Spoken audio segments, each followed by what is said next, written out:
All right, guys. Thanks so much for tuning in this afternoon. I hope everyone is staying warm and cozy in their houses.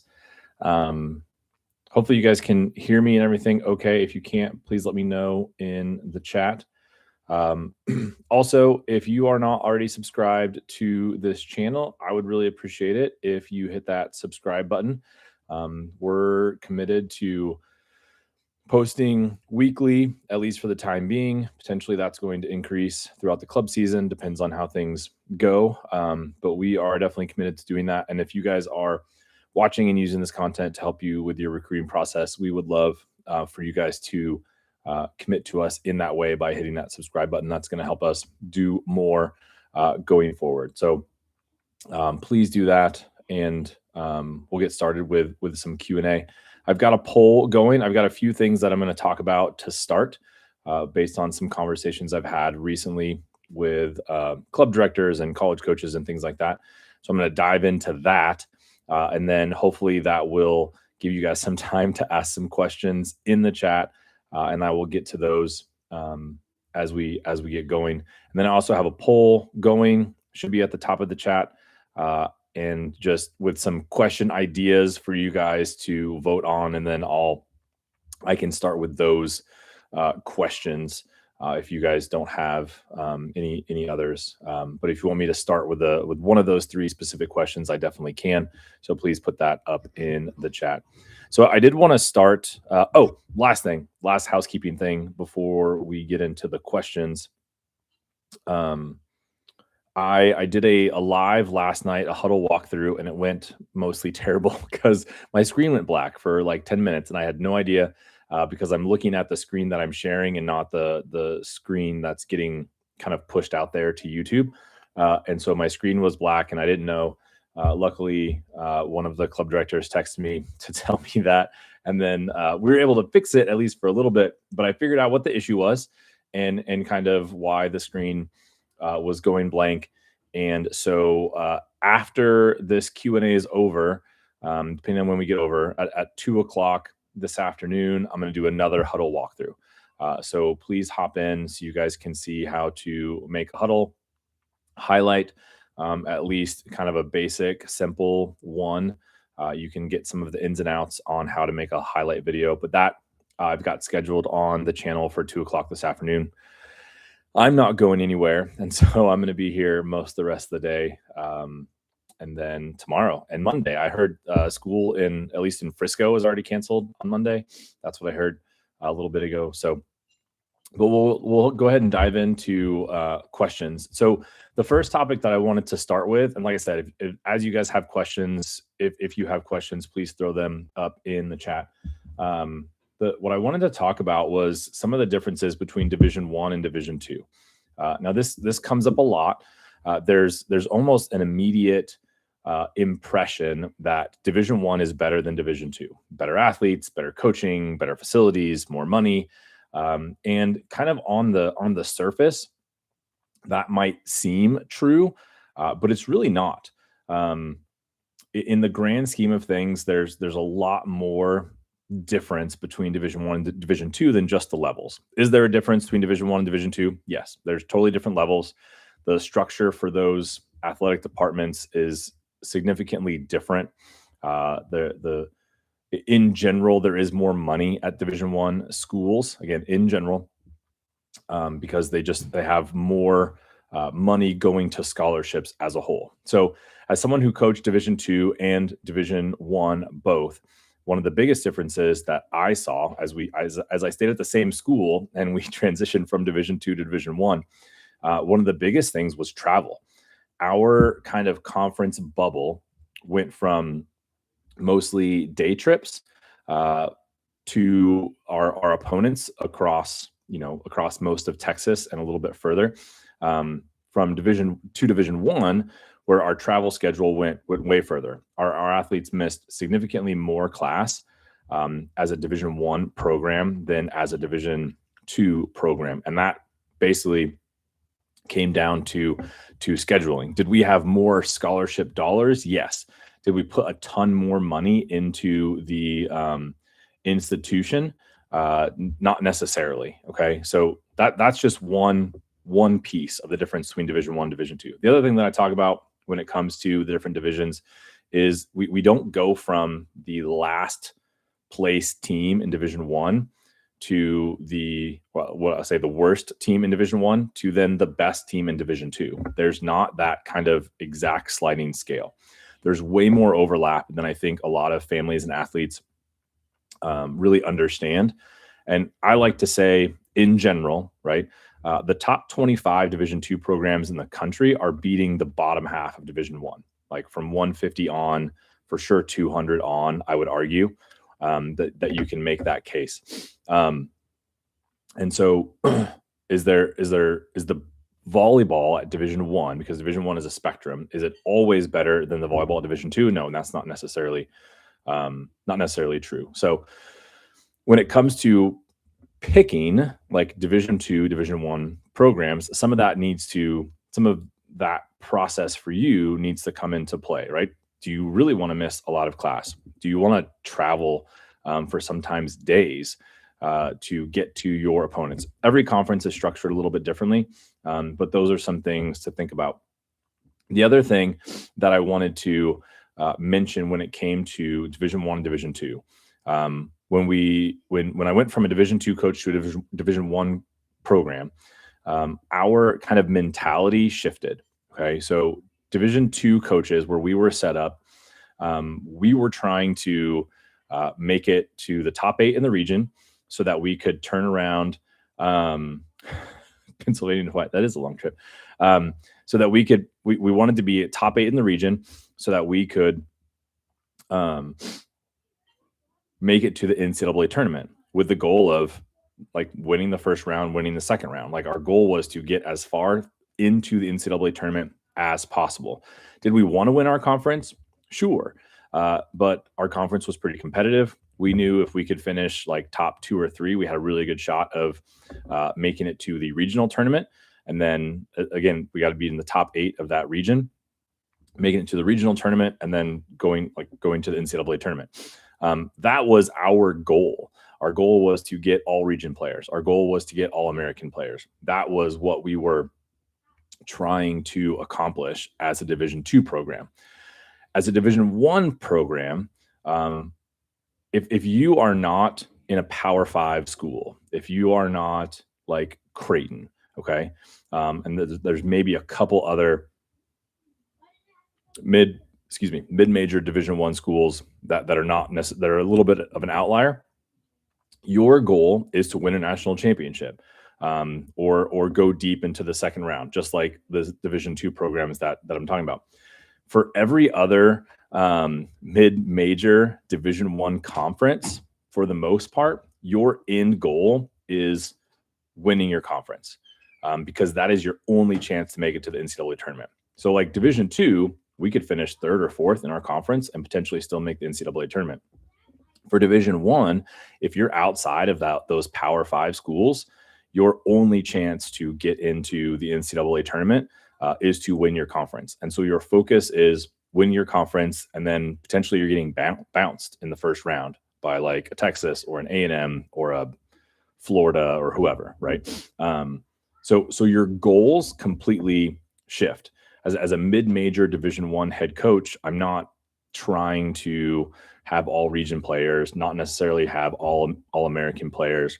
As a Division Two coach, that for sure is my goal. So as an athlete, like, do you want to go 8-8 and maybe have a chance to win your conference tournament? Or do you want to go to a Division Two program, be an All-American, finish top 2 or 3 in your conference, and then go on and try to win the NCAA tournament? And those are just some differences between Division One and Division Two. Division Two has fantastic coaching. There are Division Two programs that have significantly better facilities and are supported financially better at their institution than Division One programs. And so that is something to think about. It is not all Division One schools were created the same. Okay.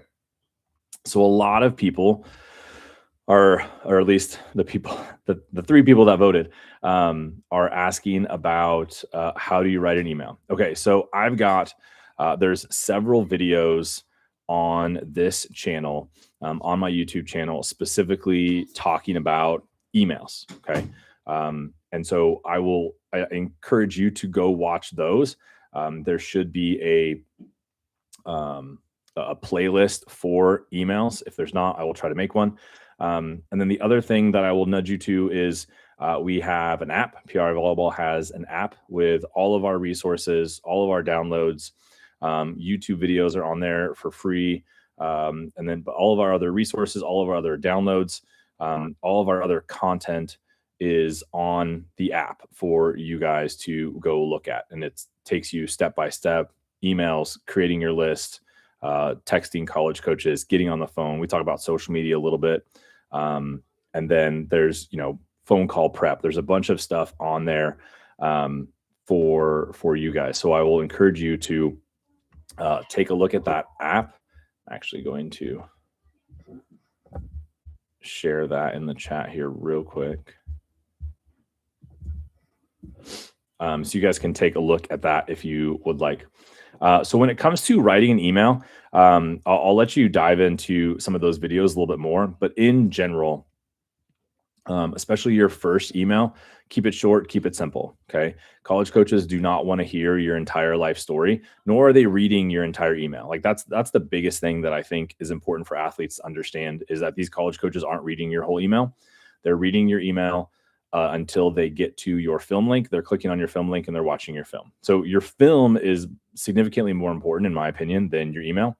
Yes, you should send emails for sure. But I think your film link is going to end up being more important in the long run when it comes to your recruiting, because that's what college coaches are clicking on. They've got to evaluate you based on your film. And so they are definitely clicking that. So in general, 2 sentences about you, 2 sentences about why you're interested in the school, film link, email signature with all of your profiles to Huddle, Sports Recruits, Productive Recruit, whatever you're using. And then click send. I'm a fan of clicking send and then sending another email later on if you don't like how the first one ended up. Okay. So that's when it comes to writing your emails, 2 sentences about you, 2 sentences about why you're interested, film, email signature. That's typically what I encourage athletes to do when it comes to their email. The other part about emails that I am constantly trying to remind athletes is please address college coaches by name. Just the hey coach or sup bro kind of start to your email. It's not necessarily great. Please address Coach so-and-so, Coach Smith, Coach Bibler. Like, please address them by name. Just saying, hey, ! is not necessarily going to help, because that little thing that either you're doing or not doing is going to communicate to the college coach, hey, this kid's interested, or no, they're not. Like, I'm one of 150 emails that they sent out, mass email. There's nothing specific in the email about my school or me or my program. And so this is a mass email. This athlete's probably not super interested. Okay.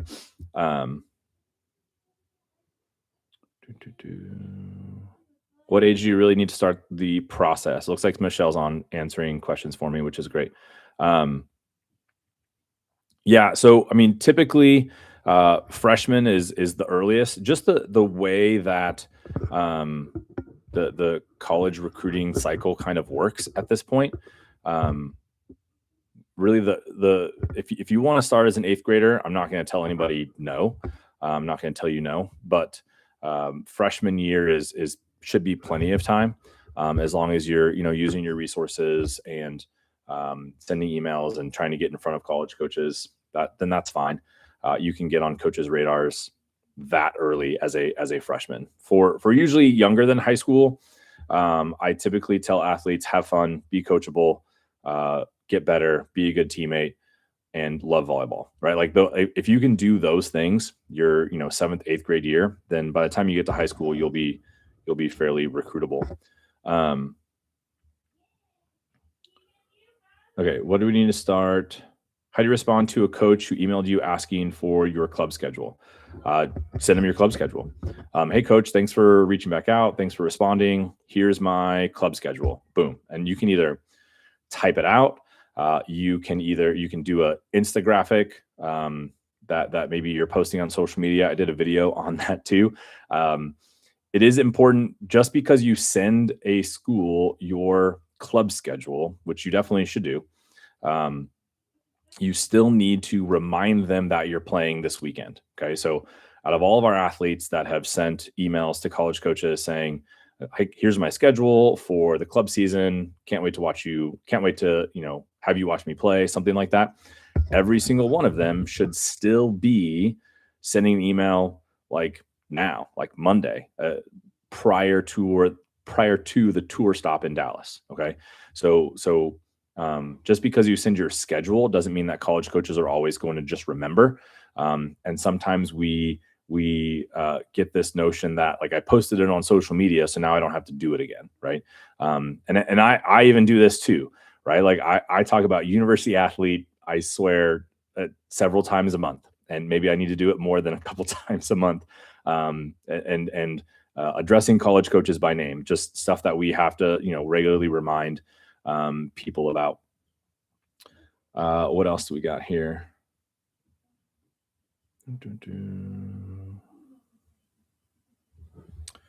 What if your daughter is not sure she wants to go, where she wants to go? Yeah, I think creating a list is a good place to start. Like, there's no, I did a blog series. I need to turn it into some videos, but I did a blog series on like recruiting roadblocks. And one of the things that I put down as a recruiting roadblock was the families and athletes that feel like they have to have the perfect list of schools before they start reaching out. And that's the opposite of what I would do. You're going to spend weeks, potentially months, like figuring out like your perfect list and ranking them, which is something that I don't necessarily agree with. But you're going to spend weeks and maybe months creating your list of schools, and then you're going to start reaching out to them. Well, we could have been reaching out to not only more schools, but we could have been reaching out to your list of schools for weeks and months prior. And sometimes when we get in that situation, 1 or 2 months, depending on your grad class and where you're at and your position, and there's some variables there. But sometimes the waiting of like the 2 months means that list that you have created now no longer, those schools are no longer recruiting your position, or at least most of them. So we didn't even get our foot in the door because we waited so long to create our list. So start big. I think Michelle put on there, like, start with 50 schools. I think that's a good starting point. Okay. Division 1, Division 2, Division 3, figuring out where you are going to be a really good fit, location wise. What I always tell families, if you want to play volleyball in the state of Texas or close to home, that's awesome. I love that. And your parents probably love that. There's a lot of schools in and around Texas. There are. But as you know, if anyone on here is from North Texas, and I think a few of you are, it's really competitive, like just in the Dallas area. And so you are competing against a bunch of other athletes that also want to stay close to home. Okay. And so that's something to keep in mind as well. Someone asked about an Instagram account. Okay. And especially direct emails to college coaches. And actually, I have a YouTube video for this that I made very recently. And so I'm just going to put it up in the chat so you guys can take a look at it. But I'll answer this question. Whenever you are you guys leaving? Going outside? Oh, sorry. It's cool. Our kids are going out and playing in snow. So a volleyball Instagram only account versus email. Emailing is going to put you directly in front of the college coach. It just is. Okay. And that's the goal, that your name popping up on their phone, on their screen. That's what we're trying to do, because we want them to come watch you play live. Anything you do on social media, in my opinion, is going to have more questions. The algorithm's not working in your favor most of the time. Does the coaching staff even have access to their social media accounts? Some don't. Sometimes it's a GA. Sometimes sometimes it's like an assistant SID who doesn't know anything about volleyball, right? Like I talk about this with athletes that are like, well, this school followed me on social media. Like, that's awesome. They got more followers on social media. But who followed you and why? Is it because they're interested, or is it because they just saw a volleyball profile and so they clicked follow, right? The other thing too is the posting on social media is what I would refer to as a passive model of recruiting, or a reactive model on recruiting. If you're DMing college coaches and they're responding and they're engaged and stuff like that, then that's awesome. And you're leveling up your game because they are responding to your DMs and stuff like that. And some athletes can do that. Not all athletes can. Part of what we're trying to do is just get you in front of college coaches. The athletes that I feel like are a little bit more established, they have more success when it comes to using social media as a platform and as a medium. Okay. So we're trying to put you in front of college coaches, and social media is going to be what I call either reactive or passive recruiting. Okay. The algorithm's not working in your favor.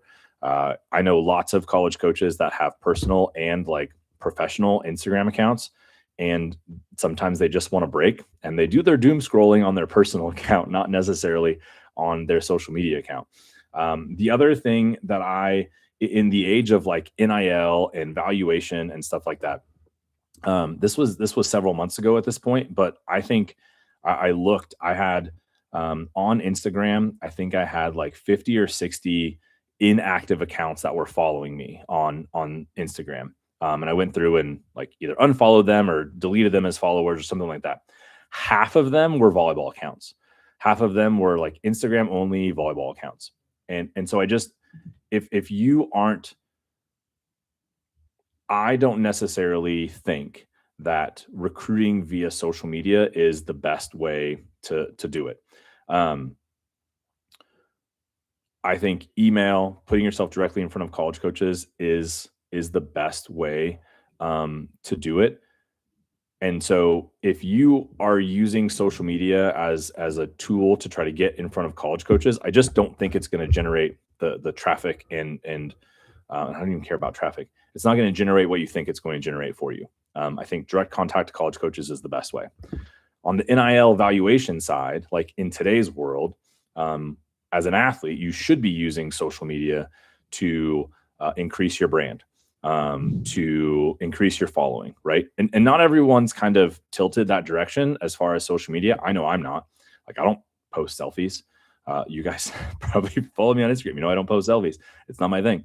I don't tell you what I'm doing on a daily basis. Other people are really good at that. It's not me. For athletes, you need to be really good at that. Like, if you have a volleyball Instagram only account with like 4 posts on it, 4 highlights, like that's not doing anything for you. It just isn't. And probably those clips aren't long enough for college coaches to evaluate you. And you're just not generating any sort of traffic because you just have to post constantly. So what I have been saying for the last 7 years, do not have a volleyball Instagram only account. If you already have one, that's fine. But just put your volleyball stuff on your personal account. And even if you want to make it private, you can do that. College coaches can request access to you. They may or may not do that. That's up to them. But I would just put your volleyball stuff on your personal thing, because what college coaches are typically doing via social media for athletes, yeah, maybe they'll look at highlights and stuff like that. But if I'm there, if I'm on your Instagram page as a college coach, I probably already like you volleyball wise.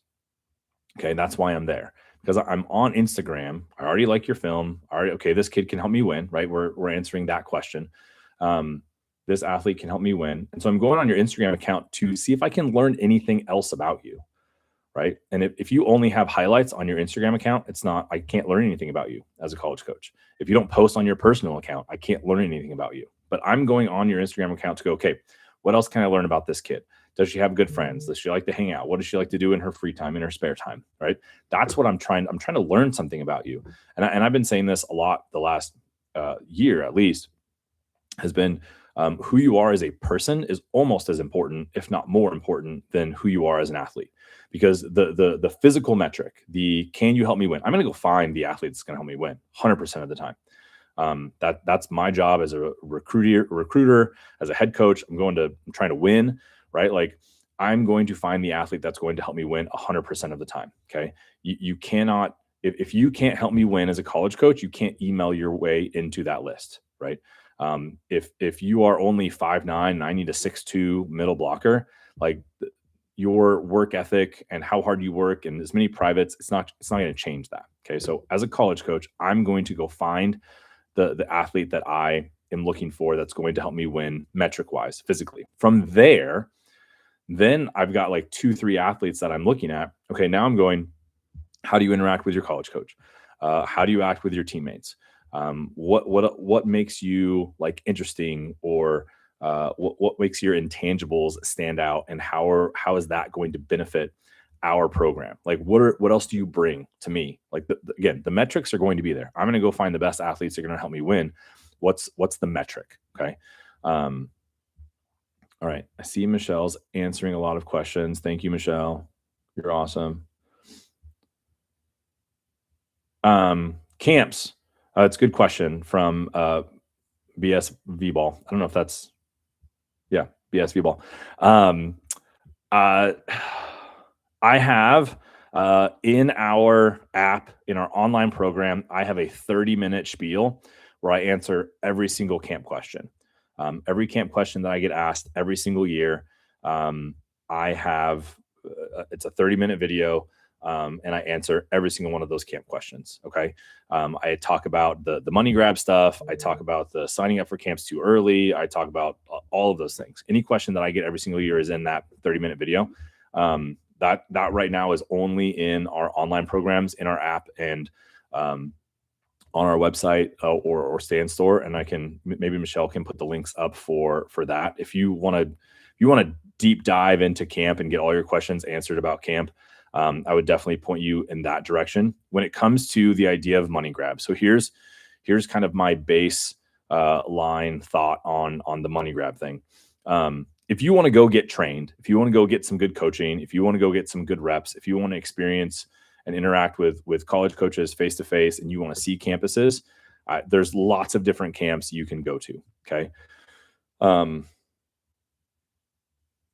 For athletes that are getting actually recruited by a school, not just they got a camp invite in the mail.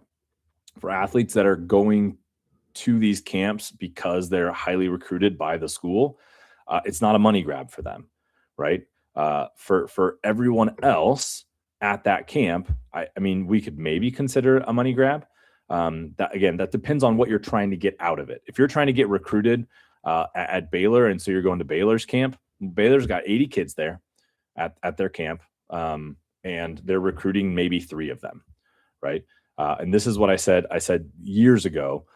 This is when Avery Carlson was like a freshman or something at this point, I think. And we had 135 kids at the Dallas Skyline camp, and there were 10 or 11 college coaches there.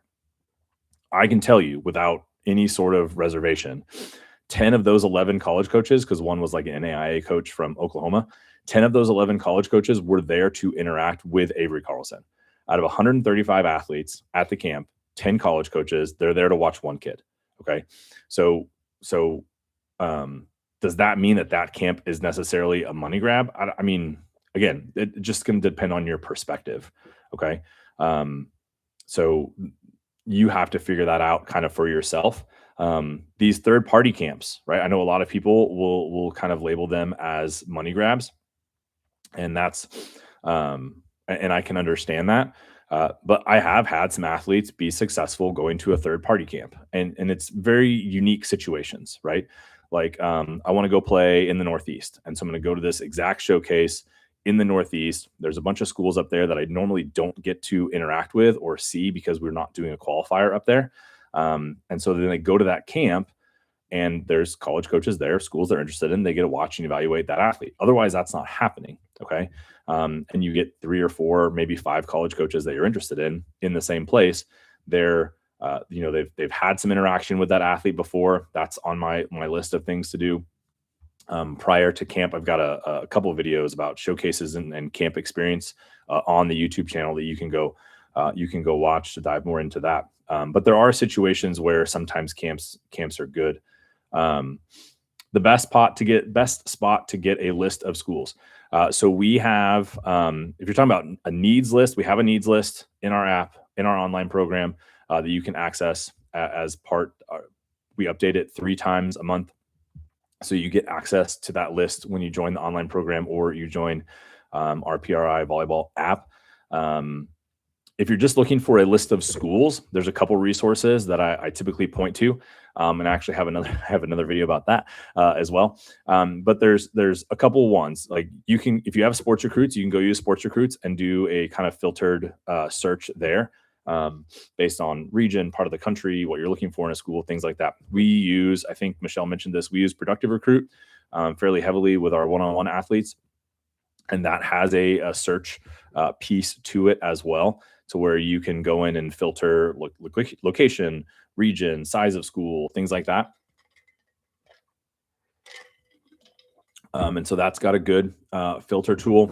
I like to use niche.com whenever we're helping athletes that have like fairly unique majors. Like I was talking to an athlete that wants to major in architecture. Okay, not every program, not every school in the country is going to have architecture, and so sometimes finding some schools that have that is difficult. And so we use like niche.com to research academics and things like that. And then there's a really cool Wikipedia page that I talk about in this video.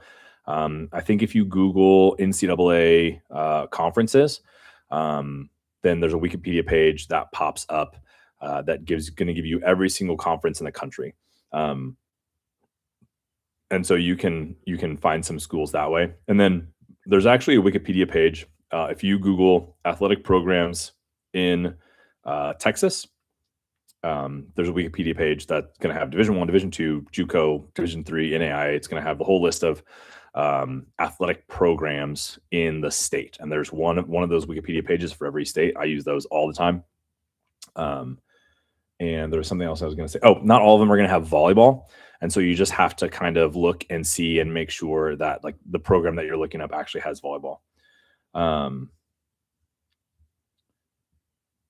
Okay. Player skills versus what club they play for.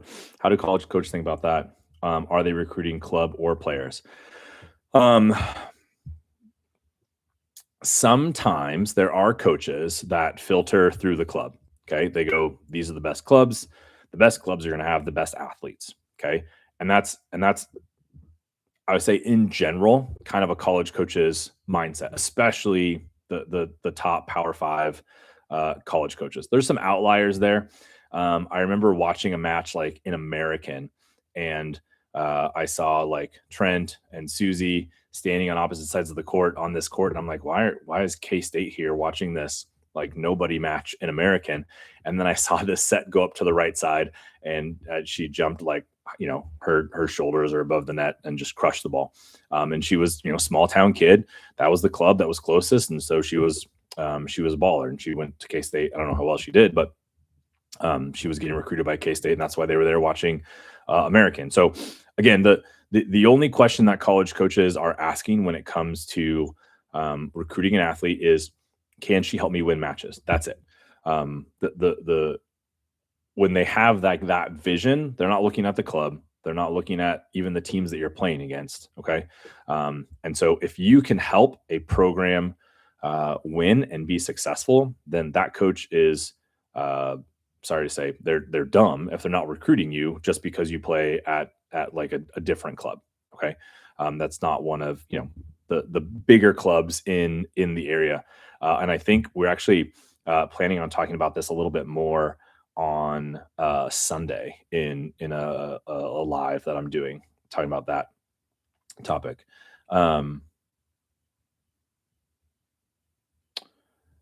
So again, I think, and this happened, there was a kid that went to, she was from like the Houston area. She played at Techstar.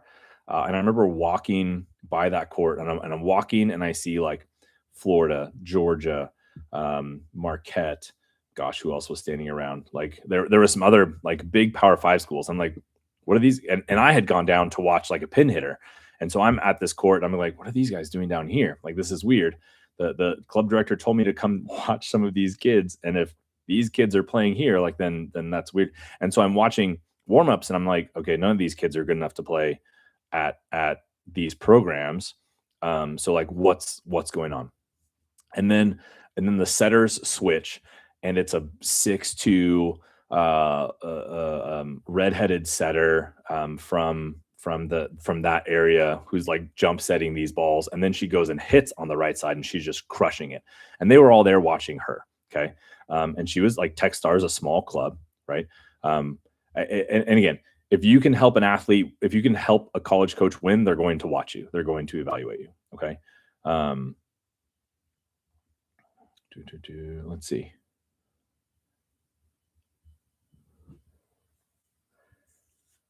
Is it okay to be a serve and ask for an invite to an invite only camp? That's a good question.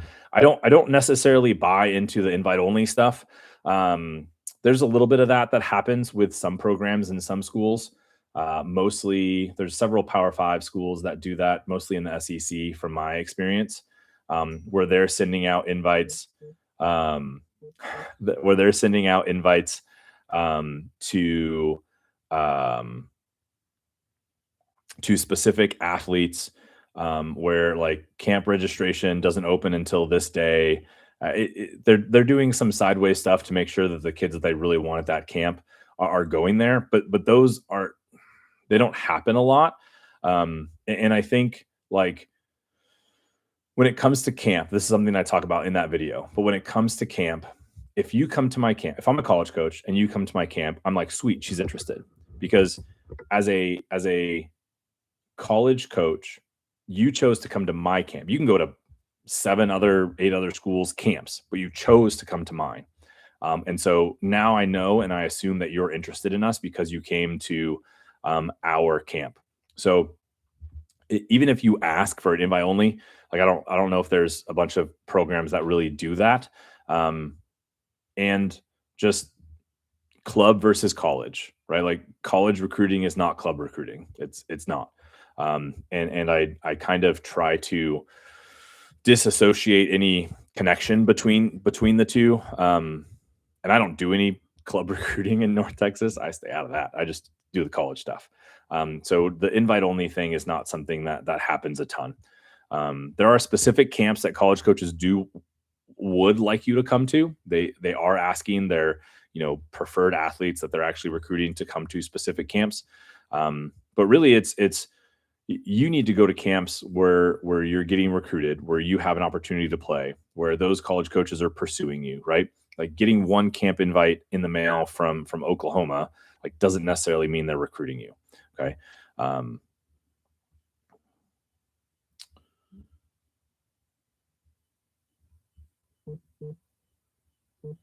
Okay. So I think I answered that question.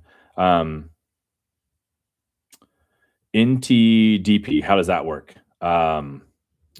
So here's my understanding. I don't have anything to do with USAV or the NTDP.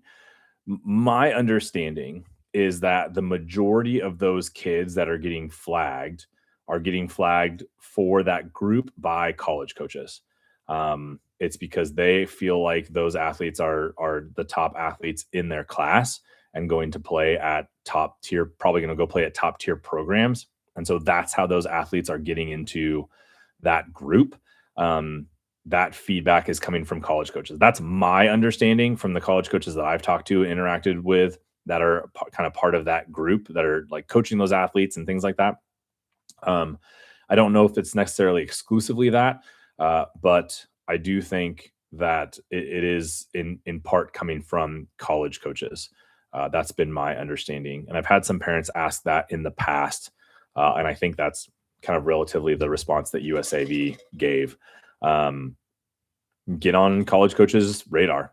I mean, get in front of them, be one of the best athletes, right? And that's how you get into that group.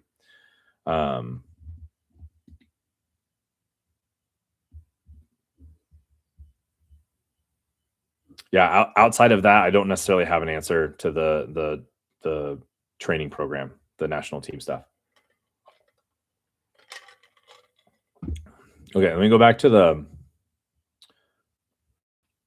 we talked about when do I start? We talked about emails. Volleyball only Instagram account. Again, I'm not, um, yeah, the volleyball only social media account. I've, um, and social media just in general.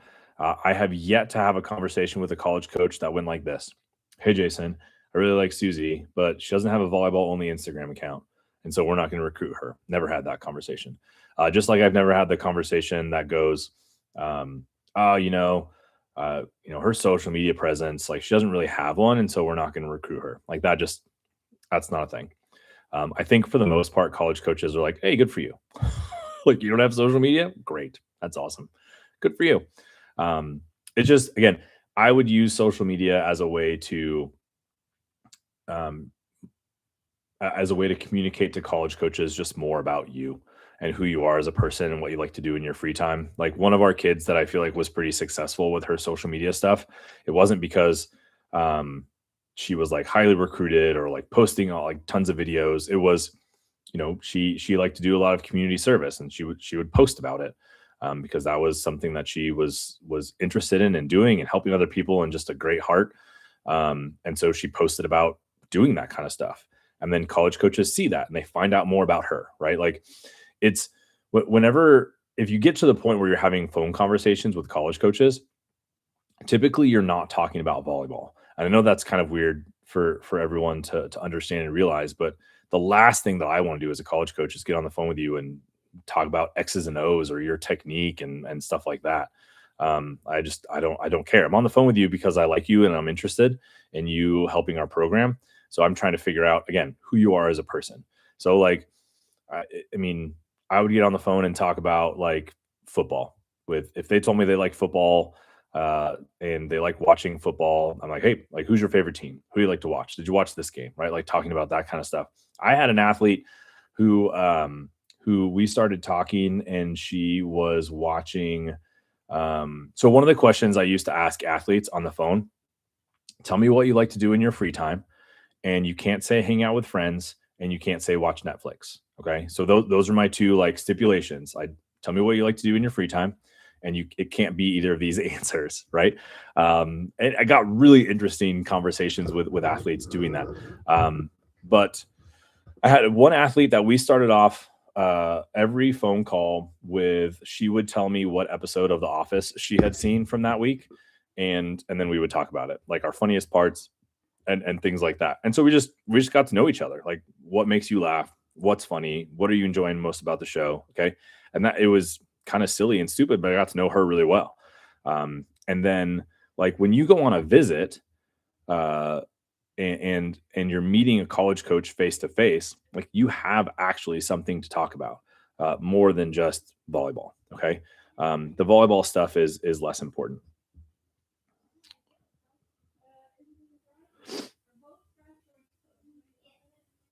Um, okay, high school versus club.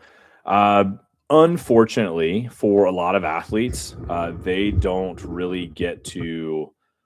Sorry, unfortunately for a lot of college coaches, they don't get out enough in the fall to really be able to watch high school athletes. Every once in a while, it works into their schedule. They have the kind of extra recruiting days that they're not using in the spring that they can use in the fall to go watch athletes. Like I know there were some college coaches that spent some time watching some athletes this high school season. It's not very many. Most of them are choosing to use their recruiting days in like during the club season. Okay. Um, that's a fairly general statement. Again, obviously, like local schools, like maybe a North Texas can get, or a TWU or a DBU can get out to like a high school game a lot easier. Same thing with other parts of the country, right? Like if I'm down in Jacksonville, Florida, I can get to a local kid in Jacksonville a little bit easier. But for the most part, majority of recruiting happens on the club side, which is part of the reason that like I started doing this was because recruiting kind of happened organically through club. Over time, it just kind of recruiting just kind of happens, right? Like that was kind of the perspective that I saw on this side, and I went, man, like if this athlete was actually putting in some work, like sending emails and getting in front of college coaches and responding to emails, right? If they were doing that, like they would be recruited already, but they're not, because they're waiting for someone to do all the things for them, for a coach to just kind of grab them by the hand and pull them along. Um, so I just found that like the proactive recruiting approach was way more beneficial for athletes, because you have to get in front of college coaches. And they don't know about you. They don't know to come watch you play unless you reach out and communicate. Um, yeah. So if you want to reach out and talk about how we help athletes, more like club, individual, one on one, I would definitely reach out to me kind of individually, here on social media, or I guess I don't know how you would do it on YouTube. Maybe there's contact information on there. Reach out via social media or email. Maybe I can put my email address up, or Michelle can. But a little bit about me, if you're interested in me, I started doing this back in 2018 full time. So I don't have another job. This is my job. Good. Michelle put my email up. Yeah. So if you want to reach out and talk one-on-one stuff and how we help, that'd be great. That's my email address. You can reach out to me. So 2018, started doing this full time. I had coached college for 10 years, Division I head coach, Division II assistant, Division I assistant, all in the state of Texas. And just when I got out of, when I left my head coaching job and started working with the clubs here in North Texas, I just went, wow, like we need to give them more info. Not that anybody was doing anything like necessarily bad, but just the conversations that I had with families that were like, oh, if we, we're just waiting for someone to reach out to us, or no, we're not sending emails. I realized there were two types of athletes in my office. Basically, there were the athletes that were reaching out and communicating interest, and then there were athletes that weren't. The athletes that were reaching out, communicating interest, they were the ones that were in my office. They were the ones that came on visits. They were the ones that we had phone calls with.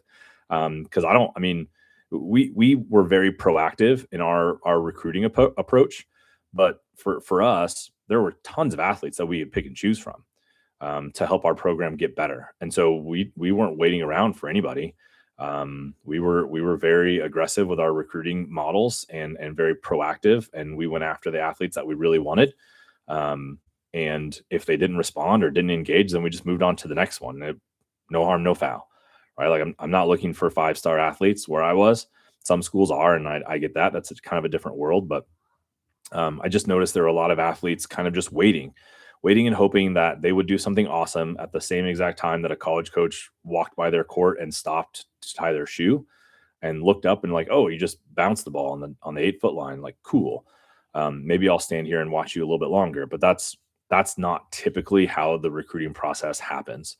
And so I think to kind of assume that it's going to happen that way would be wrong. So we started doing this. I started with the club I was working for at the time, coaching 2 teams and like doing a bunch of recruiting stuff for them. We'd have like one meeting almost every week, talking about different topics, phone calls, emails, how scholarships work. Like I spent a lot of time talking about scholarships, because scholarships are really important.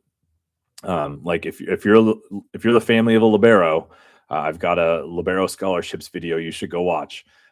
There's not a ton of money across the board for liberos. There just isn't. And there's already a lot of liberos out there. And a lot of them are willing to go play places for free and not on scholarship. Not everyone can, obviously, but I would, if you're a libero, I would definitely go watch that video. Because I talk to families all the time. They're like, we had no idea that liberos only got 1 or 2 years of scholarship. I'm like, yeah, that's fairly normal. A libero that's on 4 years of scholarship it does not happen very often. Full ride just doesn't happen. So are there any other questions? Anything I missed? I tried to go through all the things. All